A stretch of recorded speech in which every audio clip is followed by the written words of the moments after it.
Amados irmãos e irmãs, boa noite a todos. A graça e a paz do Senhor Jesus Cristo esteja com você como sociedade. Hoje eu queria trazer uma mensagem para vocês com o seguinte tema: uma grande visão para uma grande crise. Para isso, eu convido você, se você estiver com a sua Bíblia perto, a abrir a sua Bíblia no livro de Isaías. Nós vamos fazer a leitura no capítulo 6, no versículo 1 até o versículo número 8, onde nós temos uma experiência que Isaías tem com Deus no seu ministério, no seu chamado como profeta. Isaías capítulo 6, versículo 1 até o versículo 8, a palavra de Deus diz assim: No ano da morte do rei Uzias, eu vi o Senhor assentado sobre um alto e sublime trono, e as abas de suas vestes enchiam o templo. Serafins estavam por cima dele, e cada um tinha 6 asas. Com 2 cobriam o rosto, com 2 cobriam os pés, e com 2 voava. E clamavam uns para os outros, dizendo: Santo, Santo, Santo é o Senhor dos exércitos. Toda a terra está cheia da sua glória. Os umbrais das portas se moveram com a voz do que clamava, e o templo se encheu de fumaça. Então eu disse: ai de mim, estou perdido, porque sou homem de lábios impuros e habito no meio de um povo de impuros lábios, e os meus olhos viram o Rei, o Senhor dos exércitos. Então, um dos serafins voou para mim, trazendo na mão uma brasa viva que havia tirado do altar com uma pinça. Com a brasa tocou a minha boca e disse: eis que essa brasa tocou os seus lábios. A sua iniquidade foi tirada e o seu pecado perdoado. Depois disso, ouvi a voz do Senhor que dizia: a quem enviarei? E quem há de ir por nós? Eu respondi: eis-me aqui, envia-me a mim. É com base nessa passagem bíblica tão impactante que nós iremos pensar nessa noite sobre uma grande visão para uma grande crise. Para atravessar a grande crise que nós estamos enfrentando, nós precisamos de uma visão grande, uma visão exaltada da pessoa de Deus e da glória de Deus. Não é novidade de ninguém o fato de que nós estamos atravessando uma das maiores crises dessa geração, tanto como igreja, tanto como nação, tanto como humanidade. Uma crise que tem atingido inúmeras pessoas espalhadas pelo nosso mundo, pelo nosso planeta. Uma crise que nos atinge de uma maneira econômica, com muitos desempregados, muitas pessoas passando fome, tantos pais de família que estão com dificuldade de trazer o pão de cada dia para a sua casa. Uma crise que nos atinge de uma maneira política, uma vez que nós olhamos para os altos cargos da nossa nação e vemos tanto desentendimento, causando insegurança e medo no coração do povo brasileiro. Uma crise que nos atinge também na saúde. Tantas pessoas, dezenas, centenas, milhares e chegando já a casa, passando já a casa dos milhões, pessoas que estão adoecendo, pessoas que também estão morrendo por conta da Covid-19. E é no meio dessa grande crise que nós podemos fazer um questionamento muito interessante. De que forma nós podemos olhar para Deus nesse momento de crise? Qual é a maneira certa da gente enxergar a pessoa de Deus nesse momento tão crítico, nesse momento tão dramático que estamos atravessando como sociedade? Muitas pessoas oferecem uma resposta equivocada para esse questionamento. Algumas pessoas, por exemplo, de uma maneira equivocada, estão olhando para Deus nessa crise como se ele fosse um Deus impotente, como se Deus não conhecesse o futuro, como se Deus tivesse sido pego de surpresa, como se Deus estivesse tão confuso, sem saber o que fazer, como está a maioria da sociedade. Nessa visão, Deus ele não tem o poder, ele não tem o controle, e é assim que as pessoas enxergam Deus de uma maneira errada na hora da crise, vendo Deus como um Deus impotente. Nós vemos também aquele tipo de pessoa que olha para Deus no momento de crise como se Deus fosse um Deus frio, como se Deus não estivesse nem aí para nós, como se Deus não se importasse com a gente, como se Deus não nos amasse, como se Deus tivesse nos abandonado a um destino cruel e sangrento debaixo do sol. E essa é uma visão também distorcida de quem Deus é. São maneiras equivocadas de olhar para Deus na hora da crise. Então, qual é o jeito certo de olhar para Deus nesse momento tão crítico? A resposta está nessa experiência de Isaías com a santidade de Deus, com a glória, com a majestade, com a grandeza de Deus. Isaías começa as suas palavras descrevendo o seu contexto. Quando Isaías teve essa experiência singular com a glória, com a pessoa de Deus, ele estava atravessando um momento semelhante ao nosso. Ele estava atravessando um momento de crise nacional. Ele começa as suas palavras dizendo: no ano da morte do rei Uzias, ou seja, o ano em que a maior autoridade da nação de Judá, do reino de Judá, havia morrido. Havia descido do trono ao pó, do trono à sepultura. E tenta imaginar como estava o coração do povo naquela época diante da morte do rei. O povo estava inseguro, se perguntando quem seria o próximo rei, se perguntando se o próximo rei seria uma bênção ou uma maldição para o povo. Estava com medo de que os inimigos aproveitassem aquele momento de vulnerabilidade para atacar a nação, para roubar as suas terras, para saquear os seus bens. Estavam com incerteza em relação ao futuro. O que vai ser de nós? Uzias morreu, o nosso rei morreu. O que vai ser da nossa nação? O que vai ser do nosso povo? Com certeza esse tipo de insegurança, medo e incerteza também atingiu o coração de Isaías, como estadista que ele era, envolvido nessas questões do Estado. E é nesse contexto de grande insegurança no coração do povo de Isaías que Deus abre as cortinas do céu para revelar a Isaías a sua grandeza, para revelar a Isaías a sua glória. Ele tem o privilégio de contemplar uma visão exaltada e grandiosa de quem Deus é. A primeira coisa que Isaías vê nessa visão de Deus é a imortalidade de Deus. Isaías viu a imortalidade de Deus. Ele diz no texto, verso 1, no ano em que morreu o rei Uzias, eu vi o Senhor. Uzias estava morto, Uzias desceu do trono para a sepultura. Mas quando eu mirei no alto, diz Isaías, eu vi o Senhor. E ele continuava vivo. Vejam, irmãos e irmãs, amigos e amigas, a Bíblia ensina basicamente duas coisas sobre Deus. Primeiro, ele é um Deus vivo. Ele opera, ele ouve, ele fala, ele interage. Ele está presente na vida do seu povo. Ele não é um Deus feito por pedra, barro, gesso ou madeira, que não ouve, nem escuta, nem se movimenta, nem fala. Não. Deus é um Deus vivo. Mas Deus não é apenas vivo. Deus é também imortal. Ele é o Deus que habita na imortalidade. Ele é o Deus eterno, que vive de eternidade a eternidade. Nós, como seres humanos, nós somos mortais. Isso significa que dia após dia, com o passar do tempo, nós estamos se aproximando do dia da nossa morte. É uma realidade que nós não podemos escapar dela. A Bíblia diz que a nossa vida é como um vapor. A Bíblia diz que a nossa vida é como um sopro. A Bíblia diz que a nossa vida é como a flor da erva. O sol nasce, a erva seca-se e assim morre. A nossa vida ela é passageira. A nossa vida ela é breve, porque nós somos frágeis, nós somos mortais como seres humanos. Essa é a realidade depois que o pecado entrou no mundo. Mas Deus não é como nós. Deus é imortal. Ele é intocável.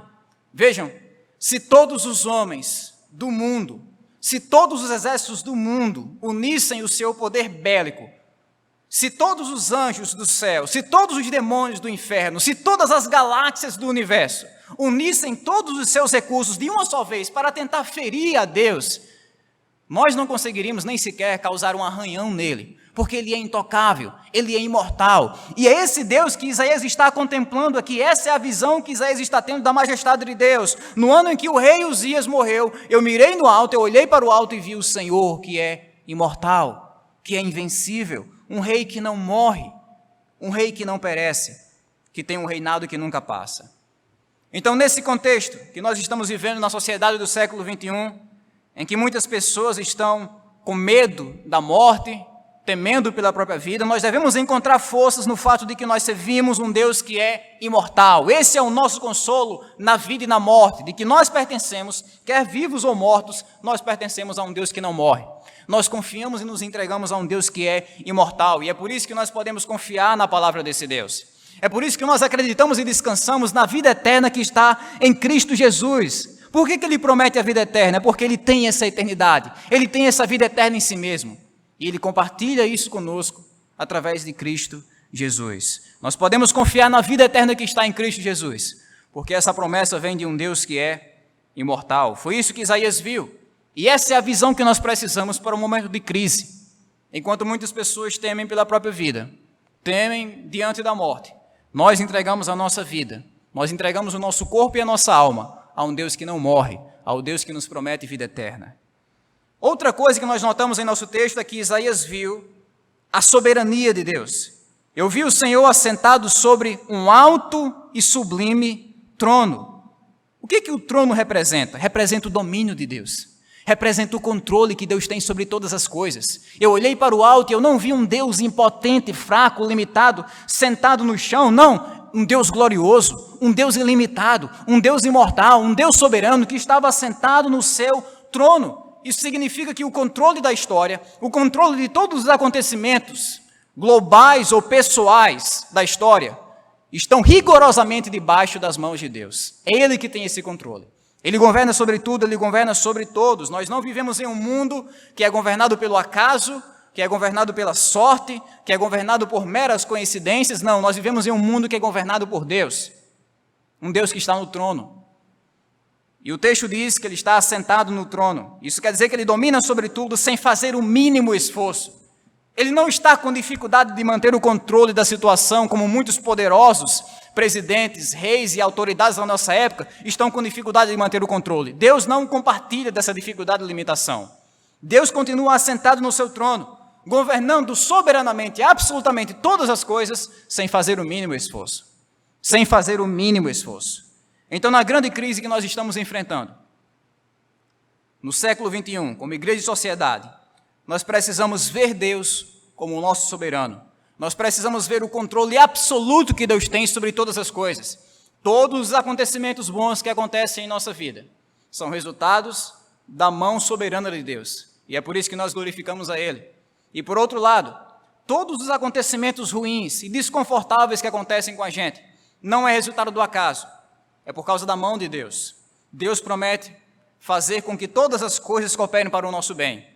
Todas as coisas boas, todas as coisas ruins, confortáveis e desconfortáveis, alegres e tristes, todas as coisas cooperam para o nosso bem, porque Ele tem o controle sobre todas as coisas. Então, nesse momento de crise, precisamos ver a soberania de Deus.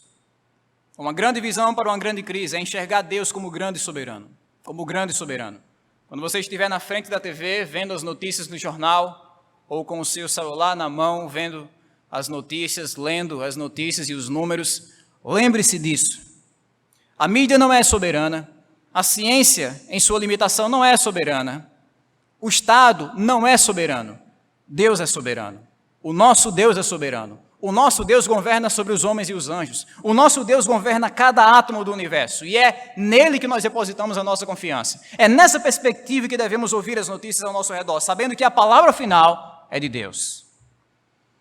Outra coisa que nós podemos destacar no texto, que Isaías viu naquele momento, em quarto lugar, é a santidade de Deus. Isaías viu a santidade de Deus, do versículo 2 até o versículo de número 3. Nós vemos essa santidade de Deus. O que é a santidade de Deus? É o fato de que Ele é único, é o fato de que não há ninguém como Ele, ninguém se compara a Ele, de que Ele é transcendente, de que Ele é diferente de tudo, Ele é diferente de todos. Ele é singular na sua essência, singular na sua natureza, Ele é santo, Ele é separado, Ele é o outro. Ninguém se compara a Ele. E nós vemos essa santidade de Deus se refletindo quando nós olhamos, por exemplo, para a anatomia daqueles anjos. Isaías disse que cada um tinha 6 asas. Por que 6 asas? Porque eles precisavam de 6 asas. Aquelas criaturas nomeadas aqui, identificadas aqui como serafins, estavam acima do trono de Deus. São criaturas que estão próximas do trono de Deus. Criaturas que estão flamejando, é isso que significa a palavra serafim, significa queimar, significa arder. Essas criaturas estavam flamejando em adoração a Deus, em louvor a Deus. Com 2 asas, eles cobriam o rosto. Lembra daquela experiência de Moisés, quando pediu para ver a face de Deus, depois dos inúmeros milagres que ele contemplou na história do povo de Israel? Ele queria mais, ele queria ver a face de Deus. Mas Deus disse: Moisés, nenhum homem que vê a minha face vai continuar vivo. O problema não está em nossos olhos, o problema está em nosso coração. Jesus diz que as únicas pessoas que podem ver a Deus são aquelas pessoas que são puras de coração. Então nós somos pecadores, nós não podemos contemplar diretamente a face de Deus e permanecermos vivos. Mas irmãos e irmãs, vejam aqui, nem mesmo os serafins ousam contemplar diretamente todo o resplendor, toda a totalidade da santidade de Deus. É por isso que com 2 asas eles cobrem o rosto. Com 2 asas também eles cobrem os pés. Mais ou menos quando Moisés tirou as sandálias dos seus pés quando estava na sarça ardente. Tira as sandálias dos seus pés, Moisés, porque a terra em que você está pisando é uma terra santa. Em sinal de reverência, ele tira as suas sandálias. Em sinal de reverência, esses serafins, essas criaturas angelicais, cobrem os pés, reverenciando a grandiosidade de Deus. Nós vimos a santidade de Deus também no cântico desses anjos. Eles cantam: Santo, Santo, Santo é o Senhor dos exércitos, toda a terra está cheia da sua glória. É o único atributo de Deus em toda a Bíblia que é elevado ao terceiro grau de repetição. Todas as vezes que nós vemos uma palavra se repetindo na Bíblia, é sinal de que aquilo está sendo enfatizado de uma maneira especial.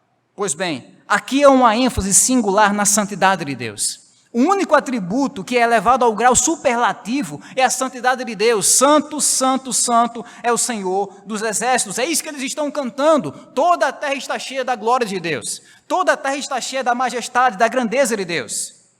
E nós vemos que naquele clamor, até mesmo o templo, a criação inanimada, que não tem inteligência, tremeu diante da voz do que clamava. E o templo se encheu de fumaça. São evidências claras do fato de que não há ninguém como o nosso Deus, como Ana disse em 1 Samuel 2,2. Não há ninguém santo como o Senhor. Ninguém é santo como o nosso Deus. Por que é tão importante enxergarmos a santidade de Deus nesse momento de crise que estamos atravessando?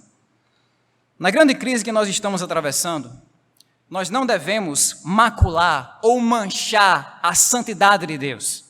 Há muitas pessoas que estão dizendo: olha, tudo isso está acontecendo com a gente porque Deus é mau, porque Deus quer maltratar e destruir a humanidade simplesmente pelo seu bel prazer, porque Deus quer simplesmente nos destruir, nos comer vivos. Muitas pessoas estão tentando macular, manchar a santidade de Deus diante dessa crise que nós estamos atravessando.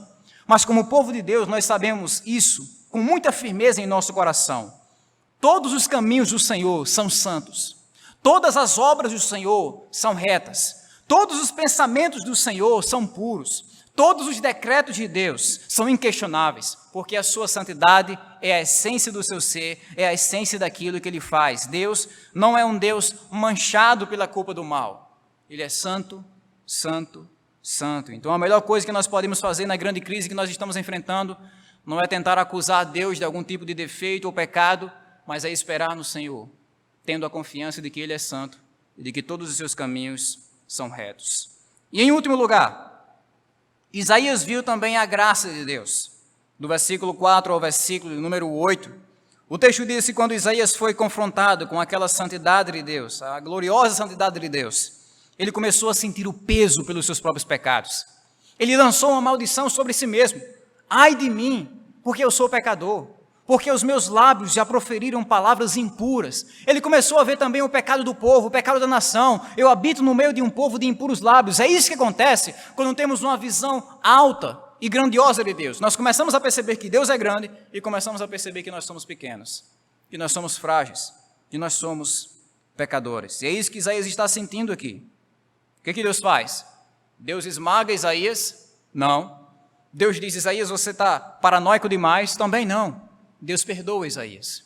Isaías vê não apenas a santidade de Deus, mas também a graça, a misericórdia. O que é a graça de Deus? É o abraço que Deus dá numa pessoa que está suja pelos próprios pecados.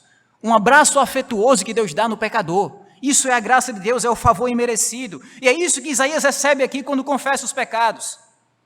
Deus envia um anjo que leva uma brasa até Isaías, os lábios de Isaías, e aquele anjo pronuncia o perdão do Senhor sobre a vida de Isaías. A graça que perdoa. Mas não apenas a graça que perdoa, Isaías também vê a graça que capacita. Deus finalmente fala naquilo tudo, em toda aquela experiência, e diz: quem o enviarei? Quem irá por nós? E Isaías diz: eis-me aqui, envia-me a mim. Isaías estava sendo capacitado soberanamente pela graça de Deus a cumprir o seu serviço, a cumprir o seu ministério como profeta, como arauto, como instrumento de Deus para a glória dele. Na grande crise que nós estamos enfrentando, irmãos e irmãs, nós precisamos ver a graça de Deus que nos capacita para o serviço. A graça de Deus que perdoa os seus pecados. A graça de Deus que capacita você, além das suas fraquezas, para que você possa ser um instrumento vivo nas mãos do Senhor. A graça que capacita você a pregar, a anunciar o Evangelho na internet, no seu dia a dia, para os seus familiares. A graça de Deus que capacita você a interceder. A graça de Deus que capacita você a demonstrar compaixão para com aqueles que sofrem. E essa graça de Deus que nós temos à nossa disposição é a graça que Isaías recebeu e a graça que todos nós devemos também aproveitar à medida em que nós confiamos no Senhor para fazer a obra dele aqui na terra. Então, resumindo aqui essa mensagem, para a gente concluir. Não tenha medo da morte. Não tenha medo da morte. Por quê? Porque Deus é imortal. Deus é imortal. Nós confiamos na nossa vida, o nosso corpo e a nossa alma a um Deus que não morre. E como Jesus Cristo disse, porque eu vivo, vocês também viverão. A nossa vida é tão certa quanto a vida desse Deus que é imortal. Segundo, não tenham medo do futuro. Deus é soberano, há muita incerteza em relação ao nosso futuro, claro que há, sempre houve. Agora, nos últimos tempos, a gente está pensando mais nisso, mas sempre houve incertezas em relação ao nosso futuro. Mas nós confiamos num Deus que é soberano, Ele está assentado no alto e sublime trono. Não tenham medo também do mal, como nós aprendemos aqui no texto. Por quê? Porque Deus é santo, porque Ele é puro em seus caminhos, Ele é reto em suas obras. E também não tenham medo da sua fraqueza, porque o Deus no qual nós confiamos é o Deus que é cheio de graça, para perdoar os nossos pecados e nos capacitar para o serviço e nos capacitar para a obra. Esse é o grande Deus que temos na grande crise que nós estamos enfrentando. E se você ainda não é um crente em Cristo Jesus, se você ainda não se arrependeu dos seus pecados, eu encorajo você a fazer o que Isaías fez aqui, a confessar seus pecados diante desse Deus. A Bíblia diz que o Deus que Isaías está vendo aqui é Jesus Cristo. Está escrito em João 12 que essa pessoa gloriosa, esse rei imortal, soberano santo que Isaías está vendo aqui, é Jesus Cristo. Esse mesmo Jesus que perdoou Isaías, também pode perdoar você. Se você se arrepender dos seus pecados, se você confessar sua fé inteiramente, totalmente em Cristo Jesus, Ele vai purificar você como purificou Isaías. Ele vai derramar a graça dele sobre a sua vida como derramou sobre Isaías. Essa é a esperança que nós temos para o nosso coração, que você se arrependa dos seus pecados e confie no Evangelho de Jesus Cristo. Confie na vida, morte e ressurreição de Jesus Cristo em favor dos seus pecados. É assim que nós podemos encontrar esperança no meio do desespero desse mundo sombrio.